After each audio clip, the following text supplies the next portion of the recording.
The Johannesburg Library is set to reopen on Friday. It's been closed for a number of years, and the reopening will be staggered over a period of time. Now, the Johannesburg Heritage Foundation and the Johannesburg Crisis Alliance have released a joint statement welcoming the reopening, noting that the closure had a severe impact on the community, scholars and academics. And to discuss this now, I'm joined by Heritage Foundation chairperson David Flemminger. David, good morning. Good afternoon, excuse me. Welcome to Newzroom Afrika. Thanks, Mr. Chapman. Nice to be here. Thank you very much. Now, firstly, how can libraries help preserve and promote South Africa's rich cultural heritage? Well, libraries are a really important civic resource. I think everybody will agree with that.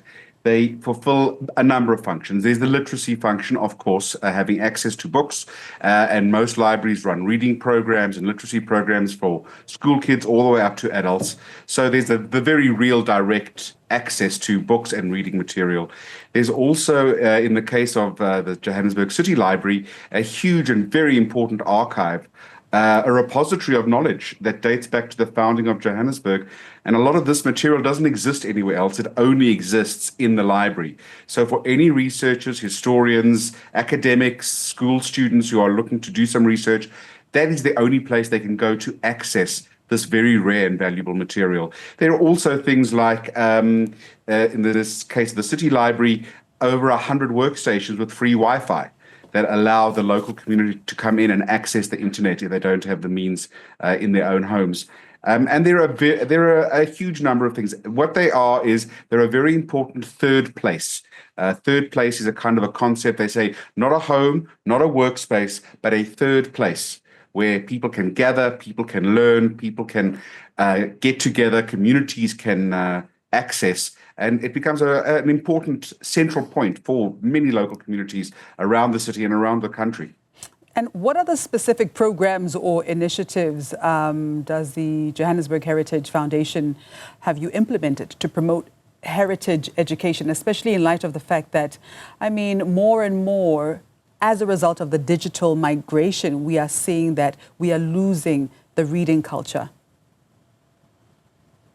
As the Heritage Foundation, we run a series of educational tours for school kids. These are funding dependent because unfortunately we can't afford to fund them entirely ourselves.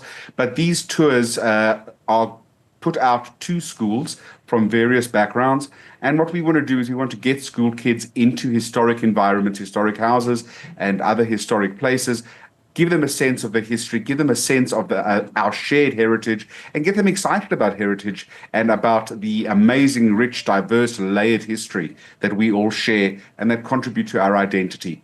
In terms of literacy-specific programs, we don't run any specific literacy programs. Our mandate is more about heritage as a whole, and we do a number of public outreach programs to promote the city's heritage, but we fully acknowledge the importance of libraries, not just the city library, branch libraries as well, and their dedicated librarians.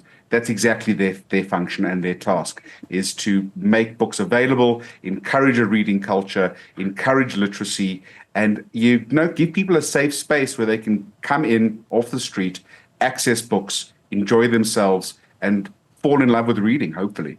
Yeah. Now, David, we are living in the fourth industrial revolution, so I think it's only fair to ask, what are the biggest challenges facing libraries in the digital age? So, I know we're in the fourth industrial revolution, everything's becoming digital, everything's going online, but something weird has happened. Books are still popular. People 10, 20 years ago when Kindle came out and these e-readers came out, they said, that's it, books are over. No one's going to ever buy a hardcover book again or a hard copy book again. That hasn't panned out. Bookshops are very popular. People still enjoy holding a book in their hands. It's easier to read. For many people, it's more accessible to go to a library, borrow a book, read it and return it, rather than have to invest in electronic equipment so that they can read. So we don't believe that the fourth industrial revolution has replaced books by any stretch of the imagination. In fact, we think that books are coming back stronger than ever because they offer certain things, certain tangible things that electronic reading simply cannot do.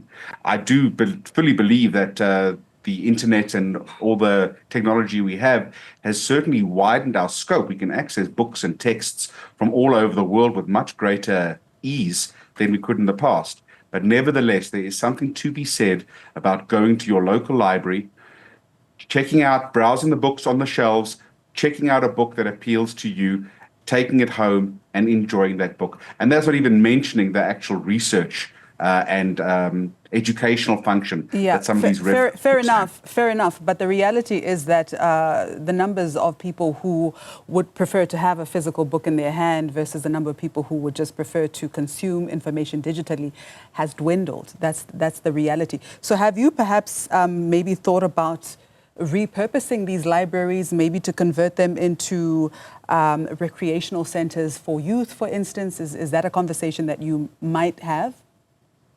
Absolutely. We are very much in favor of what we call adaptive reuse. Things aren't static. Culture isn't static. Heritage isn't static.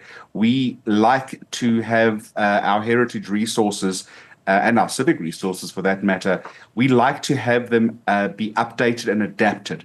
We don't believe in throwing the baby out of the bathwater. There's still a place for physical books. There's still a place for the traditional role of the library. But then what we would very much support is things like workstations, free Wi-Fi, reading rooms or facilities where people can get together and explore the world of knowledge that is available either physically or online.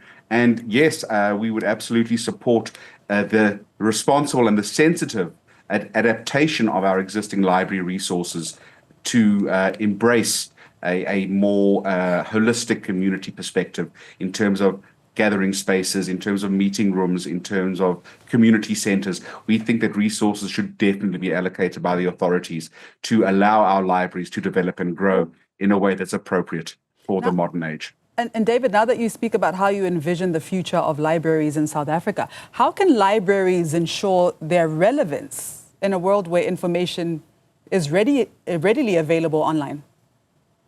Well, it actually comes down to maintenance and funding. Libraries need to keep buying new books, and we know that there are many instances where libraries haven't been restocked in years. That's not a way to support a nation of, there's not any way to support literacy, and there's not any way to support our local authors as well, who are all working very hard to produce these works, and we want them to be accessible. So the authorities do need to put resources into the libraries in terms of restocking, in terms of updating equipment, in terms of refurbishing the spaces so that they are pleasant and clean and comfortable to be in. We know of at least 6 branch libraries around the city that have been closed for an indeterminate period of time for various reasons, mainly related to maintenance.